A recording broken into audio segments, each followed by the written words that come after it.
it's Taya from Ukraine and welcome to my channel again. Despite of the current situation, I've been asked a lot recently how to enter Ukraine, what to do to enter, what transport to use, any special documents requirements, and I decided to make this video to answer all of those questions. First of all, what is the main requirement now for foreigners to enter Ukraine? Simply answer is there are no special requirements, but please do not turn off this video because I'm going to show you about the current situation and any other details. Firstly, I've experienced myself the war. I have been living here most of the time. The war has been going on more than a year. So I was out of Ukraine only a few months and I also had a trip. So I've experienced how to enter, going forth Ukraine, how to cross the border. Entering Ukraine has not been changed at all, and at the cross border there are no pressure for foreigners. You will not have any specific special questions for foreigners. You will not have a special treatment. The only one thing that will forbid you coming to Ukraine is, you can guess, if you have the Russian visa. If at the border they see that you have a visa, residence permit, or you have lots of stamps, you've traveled a lot to Russia, then unfortunately you are forbidden to come to Ukraine. I think you understand the current relationships between our countries. You might be suspicious to our officers at the border. Despite from that, especially if you are countries like North America, Western Europe, United Kingdom and all other European Union countries, Australia, New Zealand, some Asian countries, especially if you're from that countries that do not require visa, then you are most welcome. They'll be like, Mr. John Smith, have a good trip. You have a priority with your passport. Do not forget about this. Me as a Ukrainian, if I travel to such countries that I mentioned before, well, hopefully for European Union, I don't need to have a visa. Hopefully that really makes my traveling, especially during the war, much easier. But before, I remember I was crossing the border. They're asking me, how long are you staying? Please provide where are you staying? Show me your cash. Literally, I showed the cash. So for me, it's much more complicated to come to your countries than for you. Those countries that I did not mention, like Middle East or India, you still need to get a visa. No special changes for that. Obviously, you need to follow all the rules on official site because, war is not a predictable thing. So you need to always be updated, go to the official site to see the requirements. But I don't think there will be any special requirements. And I had even a tourist a week ago that crossed the border. He told me his experience and you can see it right now. So surprisingly, I'm having a tour right now and not showing my customer's face. He asked me not to. And we found this nice Georgian restaurant. If you saw the entrance, you would not guess it's nice inside. This is Georgian dumpling. You take a bite of the bread and smooch it into the cheese and yolk. So tell me, Tony, how do you like Ukraine? It's great. Are you scared? Not at all. You don't need special documents. The train from Warsaw to Kiev was smooth. More food. This is sheep meat and this is potato with onion. Different sauces. Bon appetit. And this is what restaurants look like outside. You would never guess it's something good and it's very cozy inside, right? So is it dangerous to come to Ukraine? Obviously the answer is yes. That's why it's in your special list of travel advisory, governmental, something like that, that Ukraine is in the list not to travel. It's basically your own risk. War is very unpredictable. I do not live close to the front line, Kyiv capital. It's highly protected, but in the meantime, it's highly targeted by missiles, for example. So sometimes there are unpredicted things like Russians bombed the dam, and we had very big problems with water and electricity in winter. Apart from that, as you can see, I survived and I'm still okay. If that happens, you can always find the shelters and special places where you can charge your phone and stuff like this. So what are my main advices if you come to Ukraine? Take a power bank, 100% take it. Next is take cash. Sometimes especially during those electricity turning off, we were not able to pay by card. However, you can pay it freely right now. It's a modern world. My country, I think, is more developed in this. I work with Americans a lot, and most of Americans use the credit card. It should work here, but sometimes it does not. You need to call your bank, make sure that it will allow the transactions. Sometimes it also requires the password, which is strange, right? Because credit cards are usually without the password. Do not bring much of the clothes and belongings and the big luggage, just in case you will need to go to the shelter in case of air attack. Next thing is you need to be ready for few days travel. Even if you live in the Western Europe, you will need at least 2 days to enter Ukraine. Obviously, everything depends on your pace, because I took it slowly. It took me 3 days to enter middle part of Europe, actually, from Ukraine. I think you realize there are no planes working right now. It's dangerous. We all know what can happen. So the only way for you is to get a bus, to drive by car, or to use train. I personally experienced going back and forth through Poland and Moldova. Poland now is the most popular country to travel from or to Ukraine, so bus or car. If you decide to travel by this transport, you need to be ready that it takes around 6 hours to wait at the borderline, and it's minimum, sometimes it's 8 or 12. It was very harsh when I was leaving Ukraine during the start, and it took me few days to cross the border with Poland. Everything was stuck with people.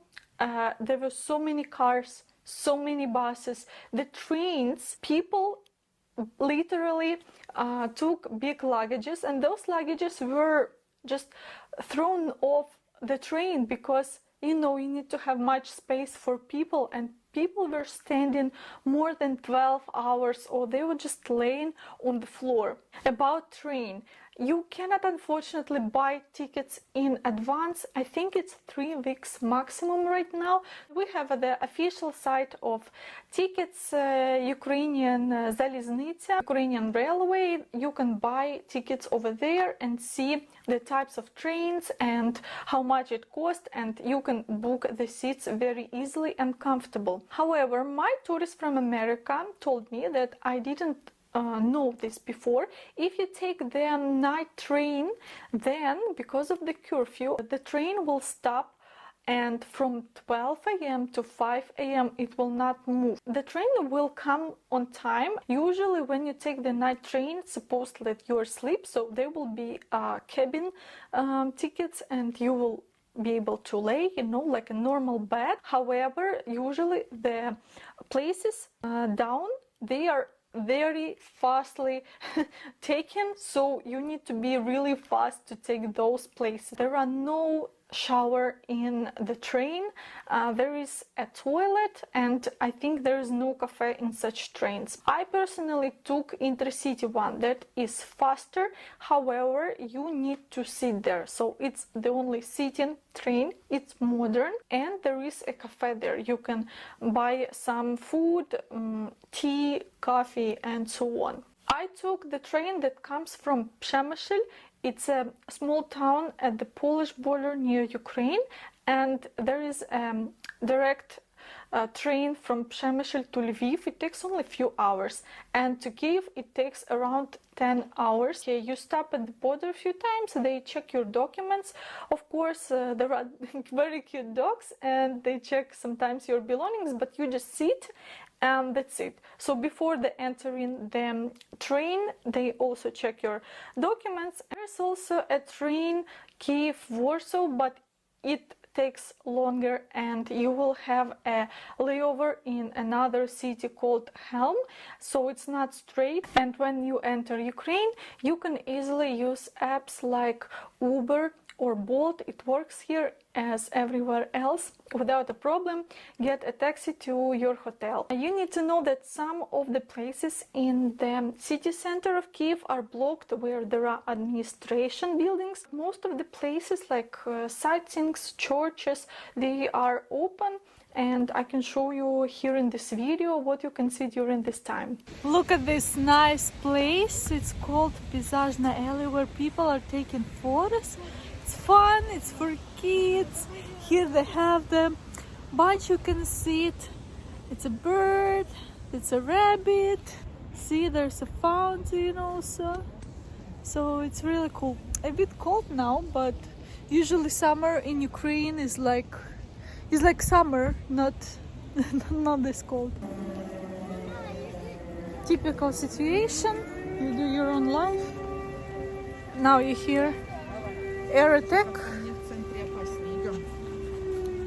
Here near Andrews Decent and Museum of History. In the city center it's pretty loud. Not close to the subway though.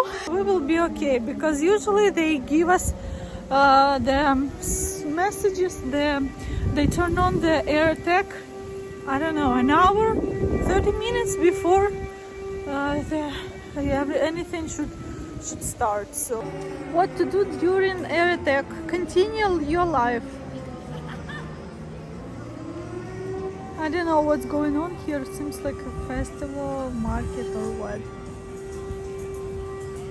Here is a nice view. We are now at the famous market, Andrews Decent. Usually you will find lots of flea stuff and souvenirs. Now obviously they have patriotic stuff for the foreigners, and as you can see, people are packing, maybe because of the end of the day, or maybe it's air alert, I don't know, I'm not sure. Traditional Ukrainian scarves. This is military pisanka, Ukrainian souvenir, and the church, Andrews Church, 18th century. Very beautiful. Unfortunately, I've never been inside, or maybe when I was a kid, I don't remember. It was on reconstruction for a very long time. Yes, Ukrainian vyshivanka, embroidery. This is a doll called motanka. It was supposed to protect you from evil stuff. And this is bulava. It's a Cossack weapon. Air alert is gone. Hopefully found a warm coffee shop. Very cozy, very small. It has a tray on it. It has what? Oh yeah, trezub, something like that. For me it looks like a goose feet. Very beautiful picture, and look at this cup. Ethno style. Now all menus in the restaurants mostly with this QR code.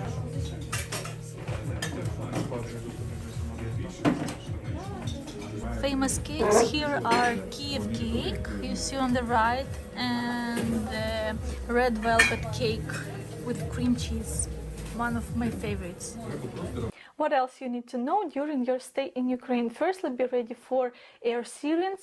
There can be a lot of them, especially a few times during the day, so be aware of them. And restaurants and all things, pharmacies, shops, they are closed during the time. You can easily finish your shopping very fast, and the cash desk, it will be open definitely like 10 minutes, 5 minutes after the air alarm. Everything is opened.